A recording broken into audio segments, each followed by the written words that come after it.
ഈശോയുടെ തീഴത്ത പ്രാർത്ഥന. കാൽവരിയിൽ എനിക്ക് വേണ്ടി രക്തം ചിന്തി മരിച്ച് എന്നെ വില കൊടുത്ത് വാങ്ങിയ ഈശോയെ, അവിടുത്തെ അമൂല്യമായ തീഴത്തം എന്നെ സകല പാപങ്ങളിൽ നിന്നും രക്ഷിക്കണമേ.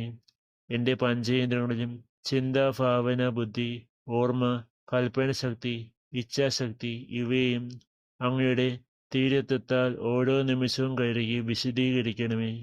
ഞാൻ ഇരിക്കുമ്പോഴും കിടക്കുമ്പോഴും ഓരോ പ്രവൃത്തികൾ ചെയ്യുമ്പോഴും സഞ്ചരിക്കുമ്പോഴും അവിടുത്തെ തീഴത്തത്താൽ എന്നെ അഭിഷേകം ചെയ്യണമെന്ന് ഞാൻ പ്രാർത്ഥിക്കുന്നു.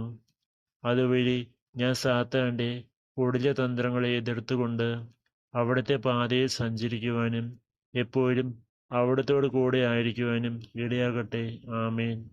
യേശുവേ, അവിടുത്തെ അമൂല്യമായ തീഴത്തത്താൽ ഓരോ നിമിഷവും എന്നെ അഭിഷേകം ചെയ്യണമേ. ഈ പ്രാർത്ഥന 3 തവണ ചൊല്ലുക.